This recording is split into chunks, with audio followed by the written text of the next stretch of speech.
சைவ வைணவ சமயங்களை ஆபாசமாக ஒப்பிட்டு பேசிய வழக்கில் முன்னாள் அமைச்சர் பொன்முடிக்கு சென்னை நீதிமன்றம் பிடிவாரண்ட் வழங்கியிருக்கிறது. ஐயா, இவனை விட்டுறாதீங்க. நல்லா வேலை செய்வான், சாணி மிதிப்பான், கல்லுடைப்பான். இடுப்பு மேல ஒரு மிதி ஓங்கி மிதிச்சிங்கன்னு வைங்க, பெரிய பாறாங்கல்ல அடிக்காதீங்க. சென்னை ஜார்ஜ் டவுன் நீதிமன்றத்தில் இன்று விசாரணைக்கு ஆஜராகாத காரணத்தினால் பொன்முடிக்கு பிடிவாரண்ட் வழங்கியுள்ளது. இதுக்கு தாண்டா சேருவாரோட சேரணுங்கிறது. நீ சேரு சாக்கடையோட எல்லாம் சேர்ந்த இப்ப அடிச்சு உன்ன ஊர்வலம் எடுத்துட்டு போறாங்கல்ல. பொன்முடியை கைது செய்து செப்டம்பர் 2ஆம் தேதிக்குள் ஆஜர்படுத்த போலீசாருக்கு சென்னை ஜார்ஜ் நீதிமன்றம் உத்தரவிட்ட நிலையில் தற்போது அவருக்கு பிடிவாரண்ட் வழங்கியுள்ளது. ஒரு விலை மாதவியின் வீட்டுக்கு ஒருத்தன் போறான். போட்டாச்சு, எங்க போட்ட மாதிரி படி.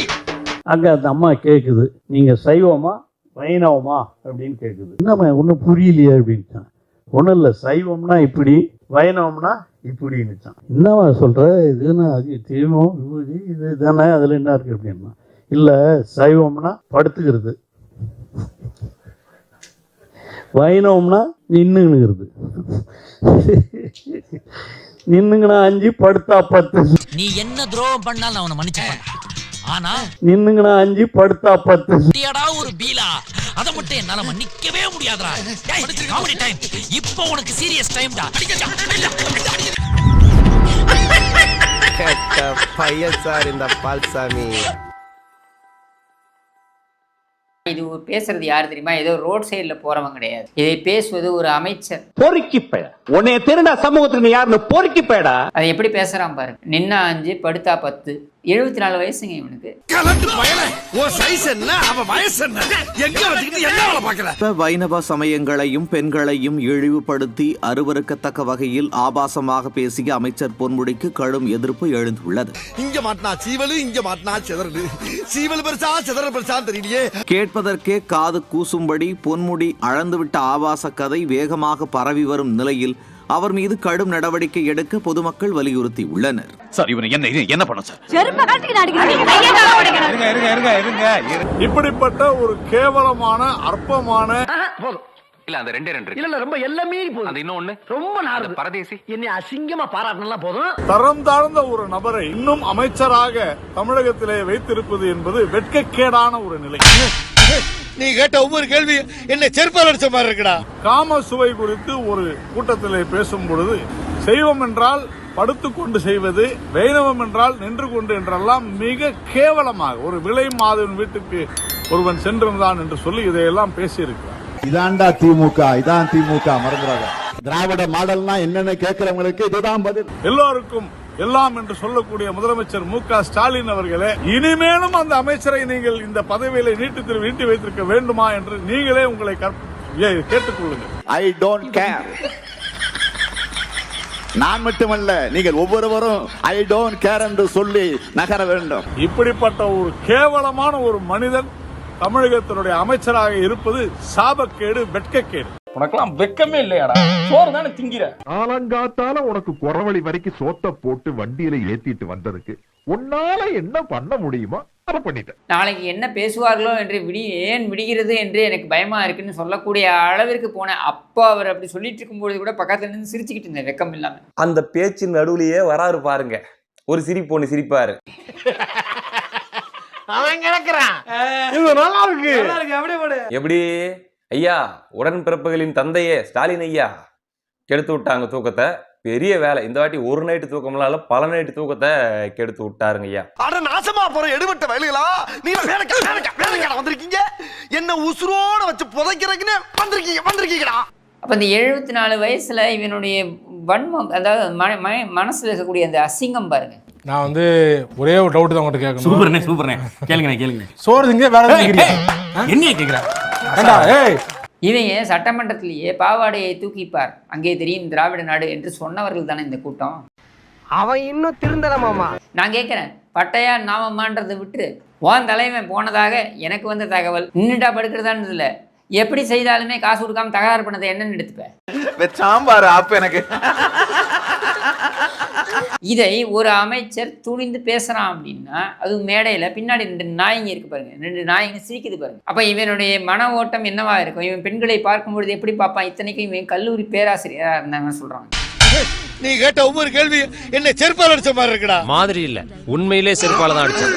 சரி, நாடாவை அவிழ்த்து பாவாடையை தூக்கிப்பார், அங்கே தெரியும் திராவிட நாடுன்னு சொல்லக்கூடியவனெல்லாம் தலைவன் போற்றக்கூடியவர்கள் தானே இவர்கள். கலைஞர் உடனே எழுந்து சொன்னாரா, நாடாவை அவிழ்த்து பாவாடை தூக்கி பார்த்தால் திராவிட நாடு தெரியும்ட்டாரு.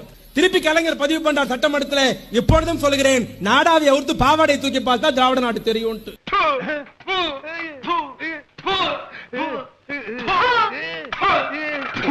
இவன் பொறுக்கித்தனம்ன்றது அவன் டிஎன்ஏ, அவன் திமுக காரன், அவன் பொறுக்கி.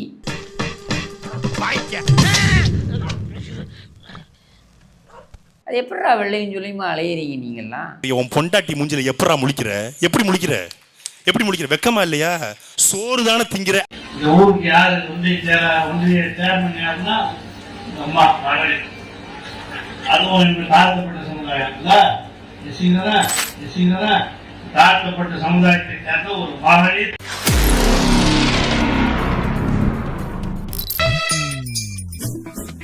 ஐயோ, அங்க பார்த்துட்டு அப்படியே நம்மளை பாக்குறாங்களே. கிரியாளா உடம்பு இரும்பாக்கிக்கடா, அடமள ஆரம்பிச்சு வெளுத்து வாங்க போகுது. பழைய தகரப்பெட்டியை தூக்கி கொண்டு சென்னைக்கு வந்தவர் அல்ல தலைவரை பத்தி. அப்ப அந்த மாதிரி சொன்னாங்க.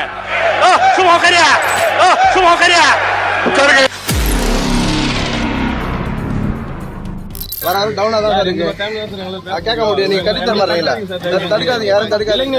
கோரிக்கை ஒரு எக்ஸ்ரே எடுத்து பார்க்க முடியல சார் மரகாணத்துல.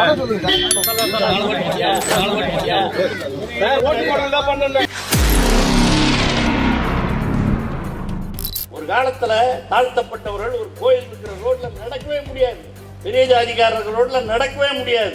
இன்னைக்கு எங்கடா அந்த மாதிரி நிலைமை உண்டா? இதெல்லாம் எப்படி மாறிச்சு? யாரால் மாறிச்சு? தந்தை பெரியார் போட்ட பிச்சையினால் மாறியது என்பதை மறுக்க முடியுமா? தந்தை பெரியார் போட்ட பிச்சையினால் மாறியது என்பதை மறுக்க முடியுமா?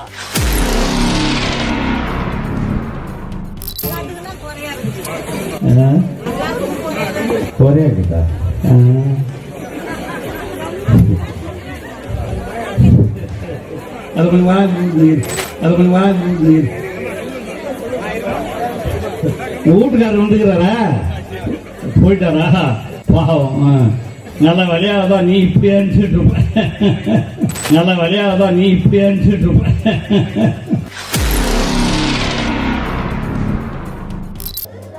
4000 ரூபாய் வாங்கினீங்களா? இப்ப பஸ்ல எப்படி போறீங்க? இங்க இருந்து கோயம்பேடு போகணும்னாலும், இங்க இருந்து எங்க போகணும்னாலும் எல்லாம்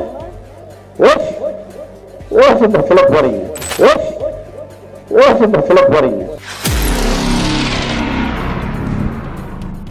எல்லாருக்கும் இல்லையா? என்னது எங்க யாரு சேர்மன்? யாரு இந்திய கமிஷனர்? உட்காருங்க சொல்றேன். இது சும்மா இருக்கணும், கேட்கறமுள்ள வந்து இந்த அறிகுறிகளை எனக்கு அப்படியே ஓட்டு கிழிகிழி கீழ்ச்சிட்டீங்க. நீங்க வந்து கேட்கறீங்க. இந்த அறிகுறிகளை எனக்கு அப்படியே ஓட்டு கிழிகிழி கீழ்ச்சிட்டீங்க. நீங்க வந்து கேட்கறீங்க. 1000 ரூபாய் கொடுக்குறாங்கல்ல, அது என்ன வேற இருக்காது சொல்லணும். ஓட்டு போடாதான் இருக்கும், ஓட்டு போடாதான் இருக்கும். சொல்றியா? இப்ப எவ்வளவு மகிழ்ச்சியான செய்தி 1000 ரூபாய் வர்றது.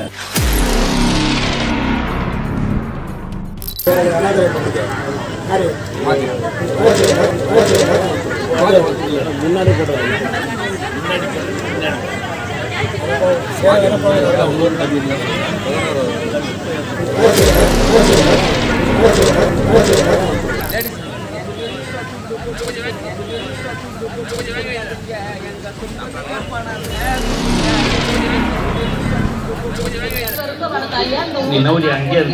பதவிக்கு போட்டிட்டு வெற்றி பெற்றார். ஆனா எனக்கும் இந்த ஊராட்சி நிர்வாகத்திற்கும் சம்பந்தம் உண்டா? உண்டு இல்லையா? நீ வை, இதெல்லாம் அப்புறம் பேச வேண்டியது. நீ வை, இதெல்லாம் அப்புறம் பேச வேண்டியது. வீடியோ ஓட்ட சொல்லு, மத்தவங்க கிட்ட சொல்லு. உட்கார். ஓ அப்படியா நீ?